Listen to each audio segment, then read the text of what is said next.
ጀግናው እንዴት ሰነበትክ? ዛሬ ደግሞ የተጎዳሁባችሁን 5 ምክሮች ልነግርህ እፈልጋለሁ።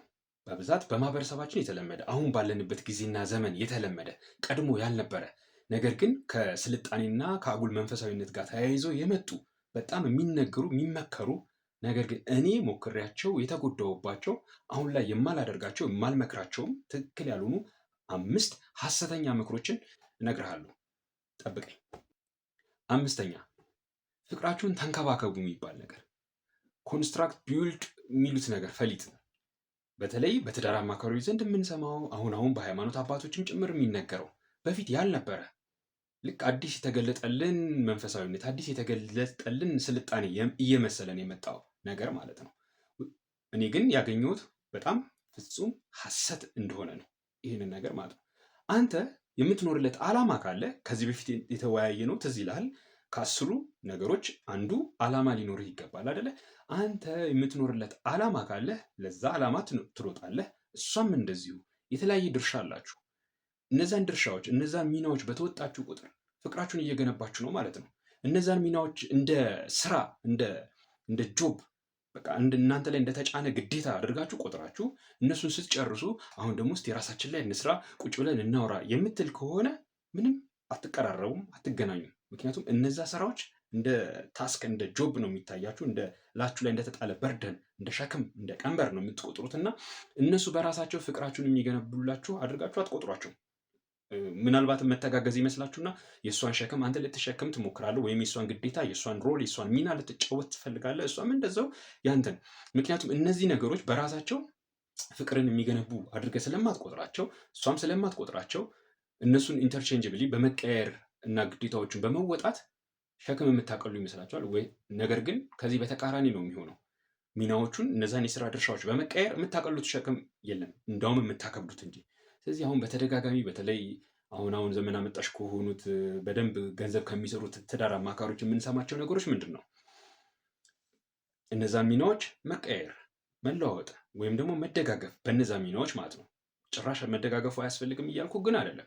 ግን ምንድነው እነዛ ሚናዎች ከሰውነታችን አልፎ ከጾታችን ጋር ፍጹም የማይገናኙ እንደሆኑና መቀየር እንደሚችሉ ጾታዊ ሚናዎች ማህበረሰብ የሰራቸው ናቸው እንጂ በተፈጥሮ የመጡ ስላልሆነ የእሷን ጾታዊ ሚና አንተ መጋራት መሸከም፣ የአንተን ጾታዊ ሚና እሷን መሸከም እንደምትችል ተደርጎ ይነገራል። ስለዚህ እነዛን ግዴታዎች እና እነዛን እንደ ጆብ እንደ ስራ የተቆጠሩትን ነገሮች ከሰራችሁ ከተጋገዛችሁ በኋላ ነው አሁን ደግሞ ለራሳችሁ ጊዜ መሰጣጣት አለባችሁ። ስልኮቻችሁን አስቀምጣችሁ ስራችሁን አስቀምጣችሁ የቤቱን ስራ ከጨረሳችሁ በኋላ ለራሳችሁ ጊዜ መሰጣጣት አለባችሁ። ቁጭ ብላችሁ ማውራት አለባችሁ የሚባል ነገር አለ። ይሄ በዘፈን በፊልሙ ፖፑላር በሆነው ካልቸር በተለመደው ማንም ያዘዘው አይደለም፣ ግን በማህበረሰብ ውስጥ አሁን ባለንበት ጊዜ በተለመደው ባህል ልምምድ እንደ እውነት እየተቆጠረ እየተለመደም እየተመከረም ያለ ነው። ግን በእርግጠኝነት የምናገረው ውሸት የሆነ ምክር ነው፣ ሐሰት የሆነ ምክር ነው። ስራ አለብህ፣ ስራህን ስራ። ሀገር፣ ማህበረሰብ፣ ቤተክርስቲያን፣ ትዳር፣ እነዚህ ሁሉ የአንተ ግዴታዎች ናቸው፣ የአንተ ኃላፊነት ናቸው። በዋናነት ጊዜ ሰጥተህ ልታነብባቸው፣ ልታጠናቸው፣ ልትመረምራቸው ከሌሎች አንተን ከመሰሉ ጀግና ወንድሞች ጋር ቁጭ ብለህ ልትወያይባቸው፣ ችግሮቹን ልትፈታባቸው የሚገቡ ናቸው። ልክ አንተ ይህን በምታደርግበት ልክ ደግሞ እሷም ደግሞ የተሰጣትን ተፈጥሯዊ ጸጋ ተጠቅማ የእሷን ድርሻ የእሷን ሚና መወጣት አለባት። እነዚህን ስታደርጉ እነዚህ ራሳቸው ፍቅር ሳቢ ፍቅር አምጪ ናቸው እንጂ እነዚህን ስራዎች ከተወጣችሁ በኋላ እነዚህን ሸክም በርደን የሆኑ እንደ ቀንበር የከበዱ ነገሮች ከተወጣችሁ በኋላ የሆነ ጊዜ የሆነ ካፌ የሆነ ቦታ የሆነ ሰንሴት ስር የሆነ ቢች ዳር የሆነ እንደዚህ አይነት ቦታ ላይ ሄዳችሁ ደግሞ ጊዜ የምትሰጣጡበት አይደለም። ስለዚህ በዛ መልክ አይገነባም። ትልቁ ነገር አሁን ባለንበት ጊዜና ዘመን ትልቁን ክፍተት እየፈጠረ ያለው ወንዱ የተሰጠውን ጸጋ አያውቀውም፣ መክሊቱን አያውቀውም። በነዛ መክሊቱና ጸጋዎች ላይ ደግሞ የተሰጠውን ሚና እንዴት አድርጎ መወጣት እንዳለበት አያውቀውም። ሴቷም እንደዛው።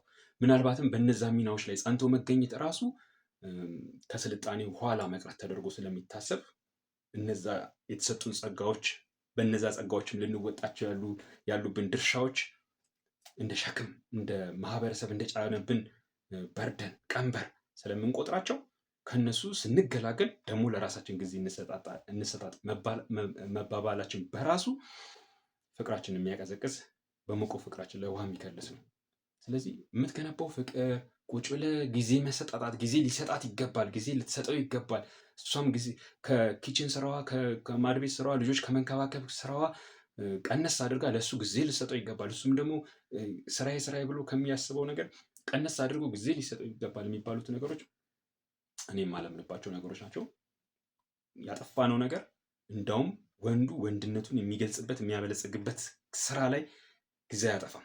ጊዜ ያጠፋሉ ይላል እኮ ግን አይደለም። ወንድነቱን ካልቲቬት የሚያደርግለት አይደለም። ያችን የፈረደችበት እንጀራ ለማምጣት የሚዳክርበት ነገር ነው። እሷም እንደዛው። ስለዚህ እነዚያ ላይ ትኩረት ማድረግ ያስፈልጋል። ሌላ ጊዜ ተጨማሪ ማብራሪያ ያለው እዚህ ላይ ራሱ ጥያቄ ካለ እባክህ በአስተያየት መስጫ ሳጥን ስር አስቀምጥልኝ እና የበለጠ እንወያይበት። ያው ብዙ የሚያሟግቱ የሚያወዛግቡ ነገሮች ላነሳ እንደምችል ከለመድከው ምክር የተለየ እንደማነሳ አምናለሁ። ጥያቄ ካለ አስተያየት መስጫው ስር አስቀምጥልኝና እንወያይበት። በአራተኛ ደረጃ የያዝኩት ደግሞ እድሜ ቁጥር ነው የሚሉት ፈሊጥ ነው። አሁን ላይ ይህንንም ልክ እንደ ቀደም ብዬ እንደጠቀስኩልህ በአምስተኛ ደረጃ እንደጠቀስኩልህ ሁሉ ይህንንም አሁን ላይ በተለይ የትዳር አማካሪዎች አሁን የመጡ ጭራሽ መንፈሳዊ አማካሪዎችም ጭምር በደንብ የሚያወሩት ነገር ነው። እድሜ ቁጥር ነው የሚሉት ነገር ነው። እናንተ ተዋደዱ እንጂ እናንተ ተፋቀሩ እንጂ እድሜ ቁጥር ነው። ጀስት ኢትስ ነምበር አይደለም። እድሜ ቁጥር አይደለም። እድሜ ቁጥር አይደለም ወንድም አለም። አንተ አሁንም እንደነገርኩ በዓላማ ስትኖር ያንን ዓላማህን አይታ አንተን ሰውነትህን ከምንም በላይ ግን ወንድነትህን አክብራ በወንድነት ያለህን ሚና አክብራ የምትመጣ ሴት ያንን ዓላማህን የምትደግፍ መሆን አለባት። ስለዚህ ያንን ዓላማህን እንድትደግፍ ስትፈልግ ያቺ ሴት እድሜዋ ግምት ውስጥ ገብቶ ነው ልትቀርባትም የሚገባው። እሷም እንደዚሁ አሁንም ማወራው ለአንተ ስለሆነ ነው። እሷም እንደዚሁ ያው እህቶችን ሳገኛቸው መመክራቸው እንደዚህ ነው። እድሜ ቁጥር አይደለም። ስለዚህ ያቺ የምታገባት ሴት ገና ለገና የሃይስኩል ጓደኛዬ ነች፣ ኮሌጅ አብረን ተምረናል፣ ረጅም ጊዜ እንተዋወቃለን፣ የእድሜ አቻዬ ነች የሚባል ነገር አይሰራም። ሲጀመር የእድሜ አቻዬ ነች የሚባለውም ነገር ለምን እንደሚመጣ አይገባኝም። ስለዚህ ስላወቅካት፣ ረጅም ጊዜ ስለምታውቃት፣ ሃይስኩል ስለምታውቃት፣ ሰንበት ትምህርት ቤት ስለምታውቃት፣ ኮሌጅ ስለምታውቃት ኖ አይደለም። ታውቃታለህ፣ ረጅም ጊዜ ታውቃታለህ። አዎ ታውቃታለህ። ነገር ግን ነገ ለምሰማራበት ዓላማ በምን ያክል መንገድ እርሷ የምታግዘኝ፣ በምን ያክል ልክ ነው የምታግዘኝ? እድሜዋ ያንን ይደግፍላታል ወይ? እኔን ለማገዝ ይረዳታል ወይ? እድሜዋ ምን ያክል ይጠቅማታል?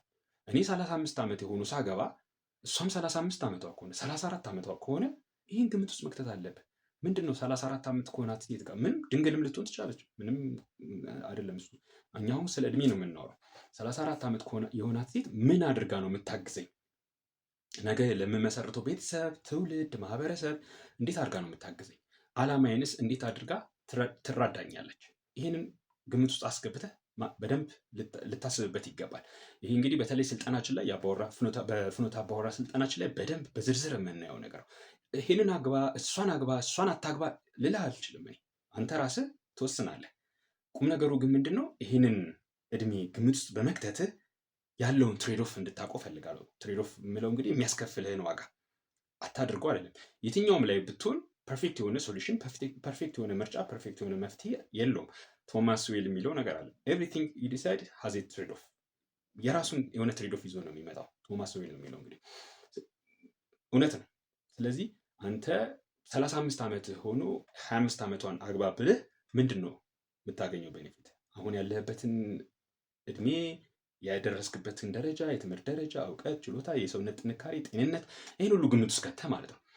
ስለዚህ የ35 ዓመት ወንድ ሆነ የ35 ዓመት ሴት ብታገባ ወይም የ30 ዓመት ሴት ብታገባ እና የ25 ዓመት ሴት ብታገባ ዋትስ ዘ ትሬድ ኦፍ? ምንድን ነው አንዱ ከአንዱ ያለው ነገር?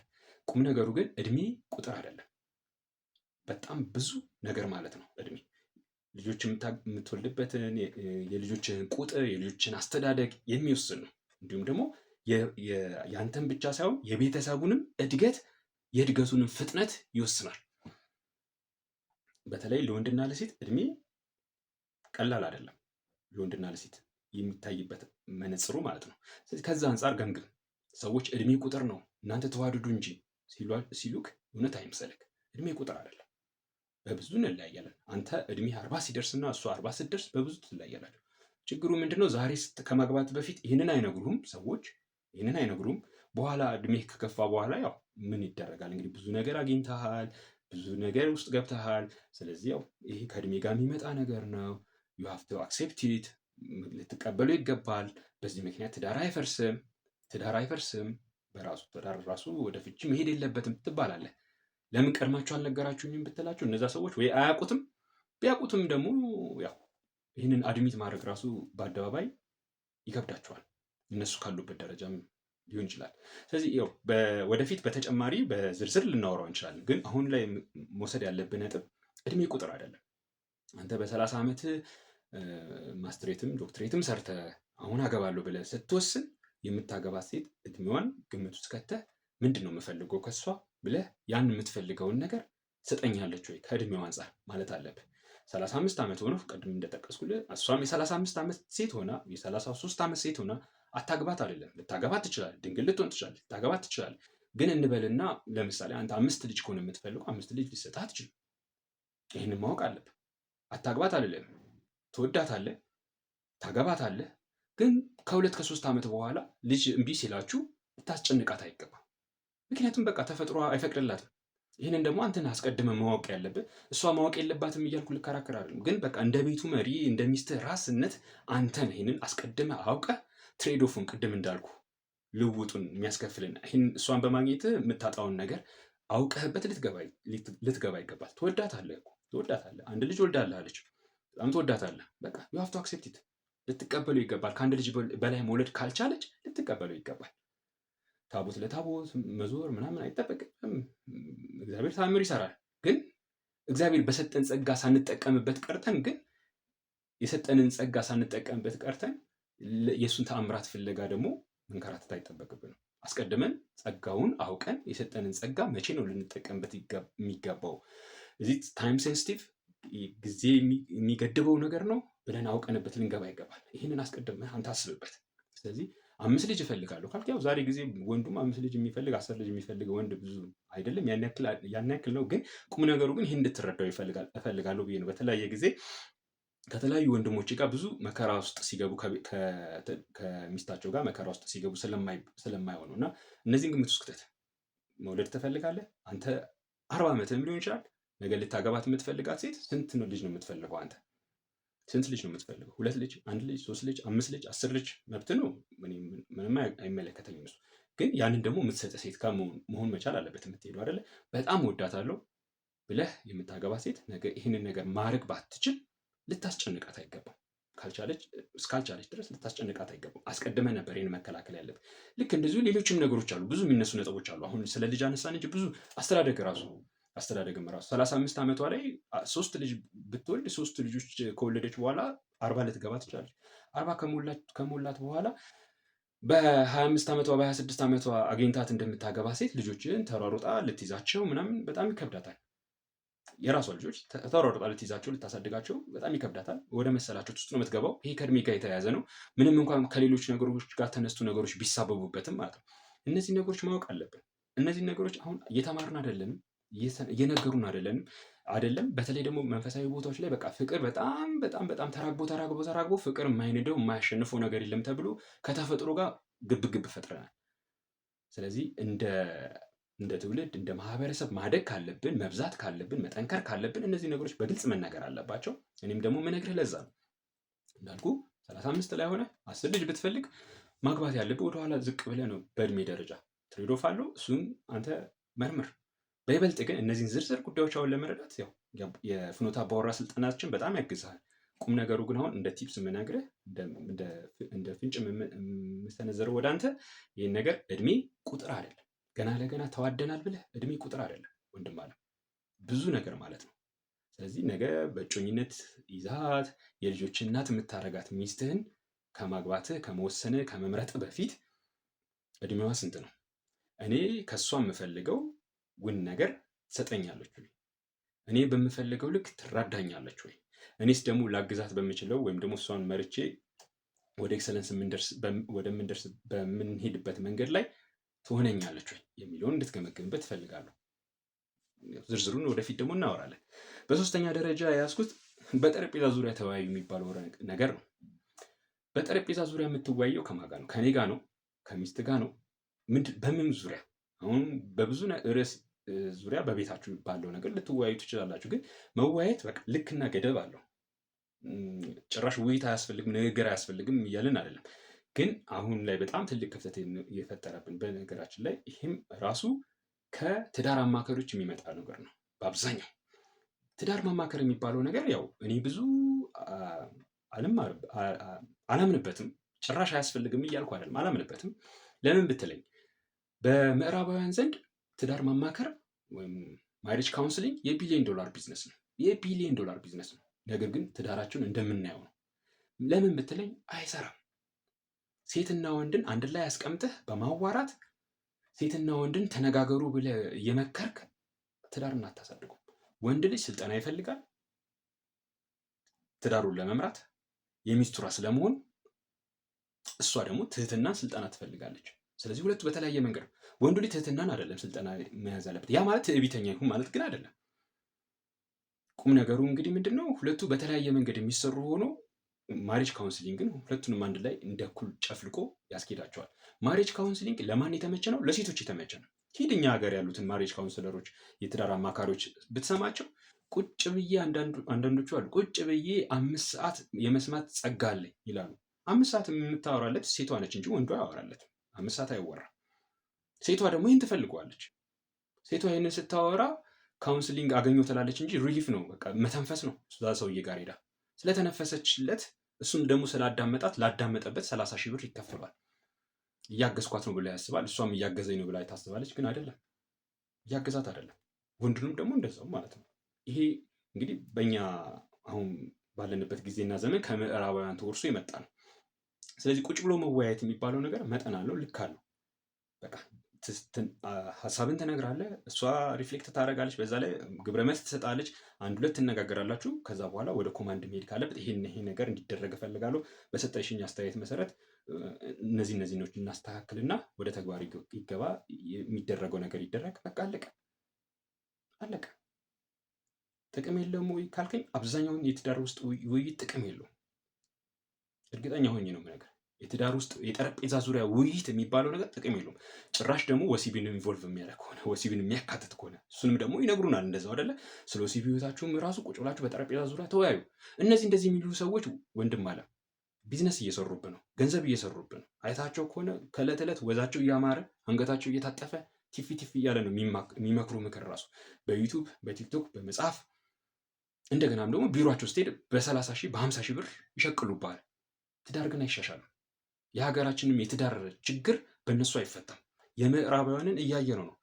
እንዳልኩ ማሬጅ ካውንስሊንግ የትዳር አማካሪ ቢዝነስ የቢሊዮን ዶላር ቢዝነስ ነው። ብዙ መጽሐፎች ይታተማሉ፣ ብዙ አማካሪዎች፣ ብዙ ዩቱበሮች አሉ። ትዳራቸውን ግን መታደግ አልቻሉም። ምክንያቱም በዛ ትዳር መታደግ አይቻልም። ትዳር የምትታደግበት መንገድ አለ። አብዛኛው የትዳር ምክክር ሁሉም ማለት በሚያስችል ደረጃ የትዳር ምክክር ጋይኖሴንትሪክ ነው። ሴቷን ያማከለ ነው። ወንድ ልጅ በዛ አይሄድም። ወንድ ልጅ በዛ አይሰራም። በዛ የሚሰራበት መንገድ አለ። እኔ አሁን ለምሳሌ ሴቶችን አማክረን ቢሉኝ ቁጭ ብዬ የማማክርበት መንገድ የለም። አላማክርምም። ሀሳብ ሰጣቸዋለሁ፣ አላማክርም። ከዛ ያለፈ ግን ፈርዘር ከዛ ያለፈ በደንብ ይጠቅመናል ንገረን የሚሉን ከሆነ እነሱን ሳይሆን ባሎቻቸውን ነው የምፈልገው። ባሎቻቸውንም ራሱ ቁጭ ብሎ ረጅም ሰዓት ማውራትም አያስፈልግም። እንነጋገራለን፣ ያሉትን ክፍተቶች እንጠቋቁማለን። ከዛ በኋላ ወደ ተግባር መገባት አለበት። በሚቀጥለው ስንገናኝ ያ የተነጋገርነው ነገር ምን ያክል ተፈጽሟል እሱን እንገመግማለን። ለመፈጸም ፈቃደኛ ያለን ሰው ገንዘብ ስለሰጠኝ እኔ አላዳምጠውም። ትውልድ መግደል አልፈልግም። ትውልድ አላበላሽም። ገንዘብ እየከፈለኝ የማበላሸው ትውልድ የለም። ህሊናዬ አይፈቅድልኝም። ስለዚህ ዛሬ የተነጋገርነውን ነገር ነገ ደግመህ ሰርተኸው ሞክረው ማትመጣ ከሆነ አንቀጥል። 30 ሺህ ብር 100 ሺህ ብር የምትከፍለኝ አንቀጥል። ትውልድ እያበላሽ ነው። አንተ ብቻ አይደለም የምትበላሸው፣ እኔም እበላሻለሁ። ገንዘብ ለምጄ አንተ የማታደርገውን ነገር እየተወያየን እንቀጥላለን ማለት ነው። የማትለውጠውን ህይወት እየተወያየን እንቀጥላለን ማለት ነው። ስለዚህ የምዕራባውያን የተለመደ ነገር ነው። በትዳራችሁ ውስጥ አንተ ከሚስት ጋር ወደፊትም ከምታገባ ሴት ጋር ቁጭ ብሎ የመወያየት ትሬንድን ልምምድን ሳይሆን ማዳበር ያለብህ አንተ በነገሮች ላይ በደንብ ሙሉ እውቀት ይዞ በሙሉ ልብነት አደጋን ለመጋፈጥ በድፍረት የውሳኔ ሰው የአቋም ሰው መሆንን ነው መለማመድ ያለብህ። ከዛ ከእሷ ጋር ሀሳቦች እንድትሰጥ ታደርጋለች። ያላየውን አንግሎች ያላየቸውን አቅጣጫዎች እንድታሳይ እድል ትሰጣታለህ። ሀሳቡን ወደ እሷ በማቅረብ ከነዛ ከምትሰጠው ኦፕሽኖች ውስጥ አንዱን ወስደህ በዛ ላይ የራስህን ውሳኔ ትወስዳለህ። ሙሉ ተጠያቂነቱ ያንተ ይሆናል። በምንም አይነት መልክ በእሷ አታሳበብም። እሷ ሀሳቦች፣ አማራጮች ልትነግርህ ትችላለች። ከነዛ አማራጮች ውስጥ አንድን ትወስዳለህ፣ የራስን ውሳኔ ትወስንበታለህ። ሙሉ ኃላፊነቱን አካውንታብሊቲውን አንተ ትወስዳለህ። አንቺ መክረሽን ነው፣ አንቺ እንደዚህ ብለሽን ነው አይባልም። የወንድ ልጅ ራስነት እዛ ጋር ነው ትልቁ ጥቅም። የሚስትም ደግሞ ረዳትነት እዛ ጋር ነው ትልቁ ጥቅም። አንተ ያላያቸውን 3-4 ኦፕሽኖች አማራጮች ካሉ ለማቅረብ እንጂ ቁጭ ብሎ በነዛ ጉዳዮች ላይ በደንብ እንወያይበት ተብሎ አድርጌዋለሁ እንደማይሰራ ሙሉ በሙሉ እርግጠኛ ነኝ። ስትሟገ ስትጨቃጨቅ፣ እንደውም ከማቀራረብ ይልቅ እናንተን እያራራቀ ነው የሚሄደው። ይሄ ደግሞ እንዴት እንደሚሰራ በተለይም ደግሞ ሴት አቆርቋዞቹ ፌሚኒስቶቹ እንዴት እንደተጠቀሙበት ትዳርን ለማፍረስ ሌላ ጊዜ አወራለሁ። በደንብ የተረጋገጠ በማስረጃ የተደገፈ ነገር አለኝ ማለት ነው። ሌላ ጊዜ ጠረጴዛ ዙሪያ ውይይት የትዳር አማካሪዎች ለምን እንደሚያበረታቱት በተለይ ደግሞ ፌሚኒስት ነክ የሆኑት ሴት አቆርቋሽ ነክ የሆኑት አማካሪዎችና መካሪዎች ለምን እንደሚያበረታቱት ብታውቅ በደንብ ይገባል። ሸፍጣለሁ። ሌላ ጊዜ አጫውታለሁ። ወደሚቀጥለው እንሂድ። ቀጣይ በሁለተኛ ደረጃ አላማህን ሰዋላት የሚባል ይሄ እንግዲህ ያው ዛሬ ያው ቀድሜ እንደነገርኩህ በሴኩላር በሆነው በዓለማዊ የትዳር መማከር ሂደት ብቻ አይደለም። ቤተክርስቲያን ላይ ያሉ የትዳር አማካሪዎች እሱ ብቻ አይደለም፣ የቅድመ ጋብቻ ስልጠና ላይ ራሱ የሚነገር ነው። ከመዋደዳችሁ የተነሳ ባልና ሚስት ከመሆናችሁ የተነሳ እንደ አንድ አካል ከመቆጠራችሁ የተነሳ አንተ አላማ ለእሷ ልትሰዋላት፣ እሷም አላማዋ ለአንተ ልትሰዋላት ይገባል። ፍቅራችሁ በዛ መልክ መገለጥ አለበት ይባላል። እርግጥ ግን አባቶቻችን በዛ መልክ ነው ሀገር ያቆዩልን። እርግጥ አባቶቻችን ቅድመ አያቶቻችን በዚህ መልክ ነው እችንን ሃይማኖት ያቆዩልን፣ ሉዓላዊነትን ያቆዩልን፣ ድንበርን ያቆዩልን። አባቶቻችን አላማቸውን ለሚስቶቻቸው በመሰዋት ነው ያንቺ ፈቃድ ይፈጸም ብለው አላማቸው ፍቅራቸውን ለመግለጽ ሲሉ ለሚስቶቻቸው ይሰዋሉ። አትሻወዱ። ዛሬ የቅድመ ጋብቻ ስልጠና እየተሰጠ ያለው በዚህ መልክ ነው። ኦርቶዶክሳዊው ትውልድ እንዳይበረክት ዘር እንዳይወጣው እየተገደለ አልጫ እየተደረገ በቁም ያለውም እየተኮላሸም ያለው በዚህ መንገድ ነው።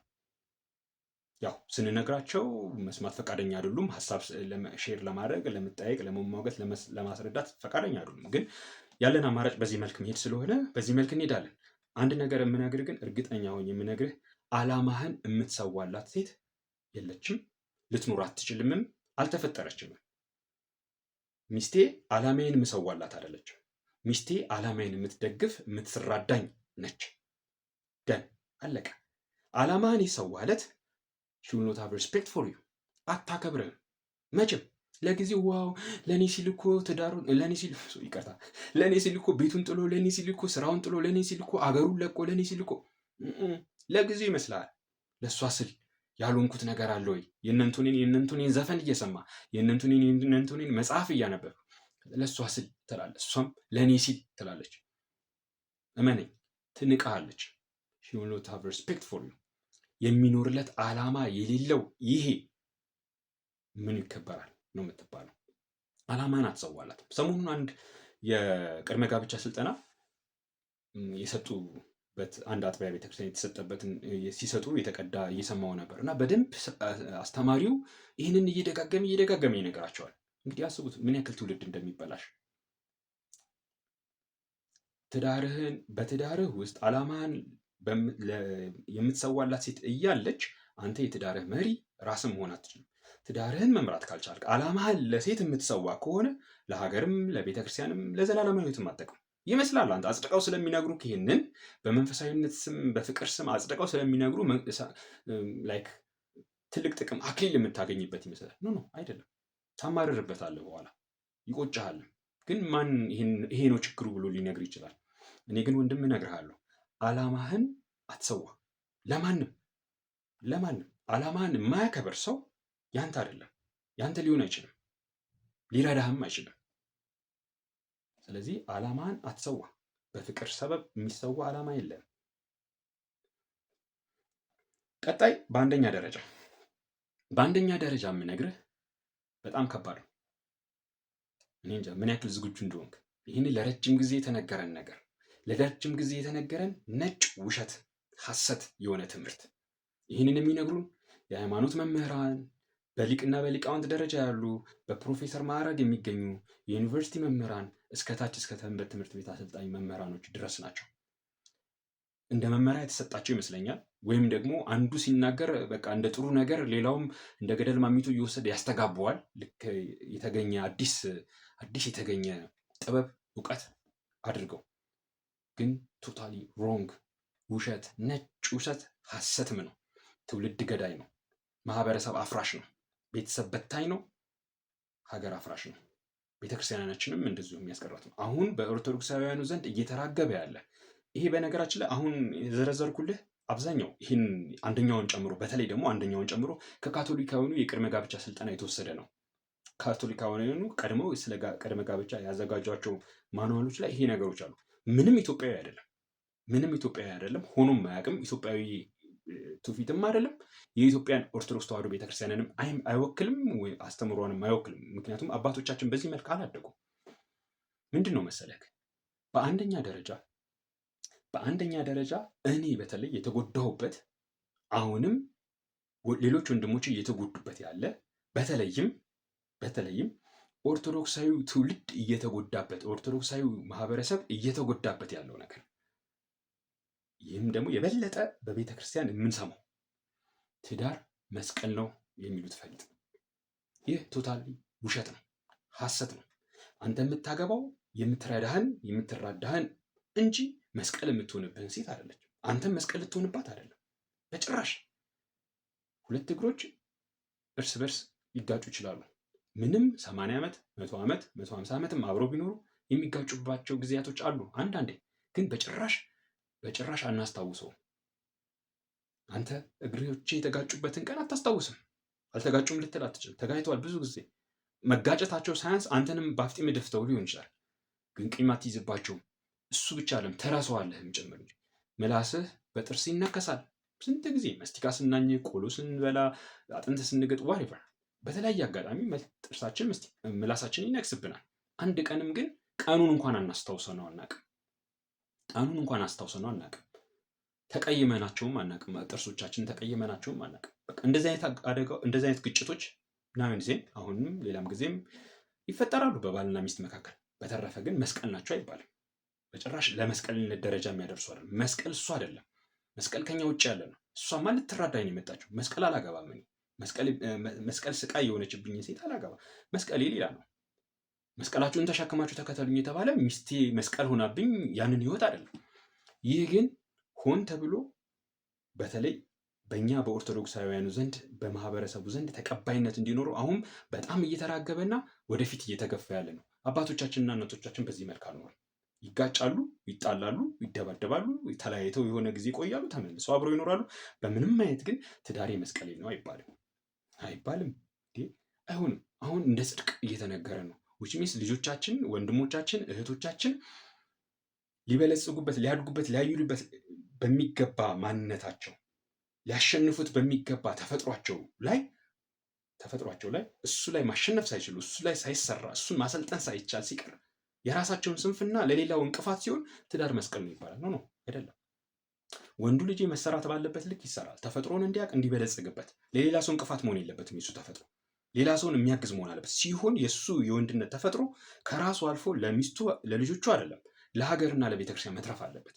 እንኳን ለሚስቱ መስቀል ሊሆንባት፣ ሴቷም እንደዛው እንኳን ለባሏ መስቀል ልትሆንበት የእሷ ጸጋ የሰለጠነችበት የበለጸገችበት ጸጋ ከባሏና ከልጆቿ አልፎ ለቤተክርስቲያንና ለሀገር መትረፍ አለበት። ትዳር መስቀል አይደለም። በዚህ ጉዳይ ላይ ራሱን የቻለ ሙሉ ቪዲዮ ሌላ ጊዜ አዘጋጅልሃለሁ። አሁን ከጠቀስኩልህ አንጻር እነዚህን አምስቱን ፍቅራችሁን ተንከባከቡ፣ ልክ እንደ ስራ ይዛችሁ ተንከባከቡ የሚባል ነገር፣ እድሜ ቁጥር ነው የሚባል ነገር፣ በጠረጴዛ ዙሪያ ተወያዩ የሚባል ነገር፣ አላማህን ሰዋላት አላማሽን ሰዊለት የሚባል ነገር፣ ትዳር መስቀል ነው የሚባል ነገር በተለይ ማህበረሰባችን ውስጥ ይሄ ኦርቶዶክሳዊ ማህበረሰብ ውስጥ በተለይ ገብቷል። አሁን ኦርቶዶክሳዊ ቤተሰብ ምስረታ እየተባለ የትዳር ስልጠና የሚሰጡት ራሳቸው እነዚህ ውሸቶች አሉባቸው።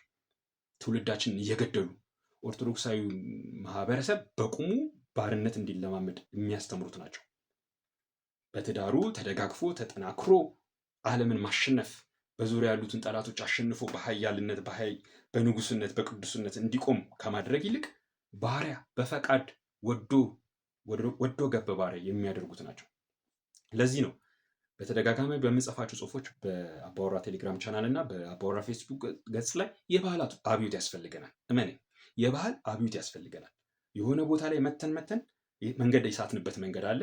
ከዛ በኋላ ደግሞ አሮጋንት ሆነን እብሪት ይዙን ገና ለገና ማስትሬት እና ዶክትሬት ስለያዝን ይሄ ስራ የምንሰራበት ለሆዳችን ስራ የምንሰራበት ማስትሬት እና ዶክትሬት ስለያዝን ካለኛ አዋቂ የለም ብለን የአባቶቻችን ታሪክና ትውፊት ንቀን የሄድንበት የአሮጋንስ የእብሪት መንገድ አለ። ከሱ መውጣት አለብን። ለዛ ደግሞ የባህል አብዮት ያስፈልገናል። ያንን የባህል አብዮት ማንም አይጀምርም፣ እኔ አንተ እንጀምረዋለን። እኔና አንተ ዋጋ ከፍለን በምንጥለው መሰረት ነው ልጆቻችን ወንድሞቻችን የሚያድጉበት። ማንም ዋጋ የሚከፍል ከጠፋ ሁሉም ሰው ተያይዞ ገደል የሚገባ እርግማናችንን እየተቀባበል ነው የምንሄደው ነው የሚሆነው። ስለዚህ የባህል አብዮት ያስፈልገናል። ይሄ የተመከርነውን የውሸት ሐሰት የሆነ ዋጋ የሚያስከፍል ትምህርት ልናስወግድ ይገባል። በእውነተኛው መሰረት ላይ ታንጸን ያንን አባቶቻችንና ቅድመ አያቶቻችን የኖሩትን አይነት ህይወት መገንባት ማቆየትም አለብን ለልጆቻችን። እኛ ላንደርስበት ሊያልፈን ይችላል፣ ግን በእርግጠኝነት የምነግርህ እኛ ሰማዕት ሆነን ካለፍንበት ልጆቻችን የእኛን አይነት መከራ ያዩበትም። አሁን ኦርቶዶክሳዊ በራሱ አልጫ ነው፣ ሰነፍ ነው፣ ደካማ ነው። ትዳሩም እንደዛው የማያፈራ ቢያፈራም 30 60 መቶም አፈራ ብትለው እንኳን የፋፋ አይደለም፣ የቀነጨረ ወይም ደግሞ እንክርዳድ የሆነ ፍሬ ነው የሚያፈራው። ለዛ ነው የምናየው ነገር እየደረሰብን ያለው ነው። በጠላቶቻችን ኃይል ብዛት አይደለም፣ በራሳችን ስንፍና በተነገረንና በተመከርነው የሐሰት ትምህርት። ስለዚህ እነዚህን አምስቱን የተጎዳሁባቸውን የሐሰት ትምህርቶች አትርሳ። ፍቅራችሁን ተንከባከቡ የሚባል የውሸት ትምህርት፣ እድሜ ቁጥር ነው የሚባል የውሸት ትምህርት፣ በጠረጴዛ ዙሪያ ተወያዩ የሚባል የውሸት ትምህርት፣ በተለይ ደግሞ ወንዱን የሚያኮላሸው ዓላማህን ለሷ ሰዋላት የሚባል የውሸት ትምህርት። በአንደኛ ደረጃ ግን ዛሬ ሊቅ የተባሉት እንኳን እየተናገሩት ያሉ ሁሉም ከላይ እስከታች ድረስ እያስተጋባው ያለው ትዳር መስቀል ነው የሚባል ነጭ ውሸት። እንዳትሳሳት ወንድም አለም። ይህ በመከራ ተምሮ የሚመክርህ የወንድም ምክር ነው። እንገናኛለን።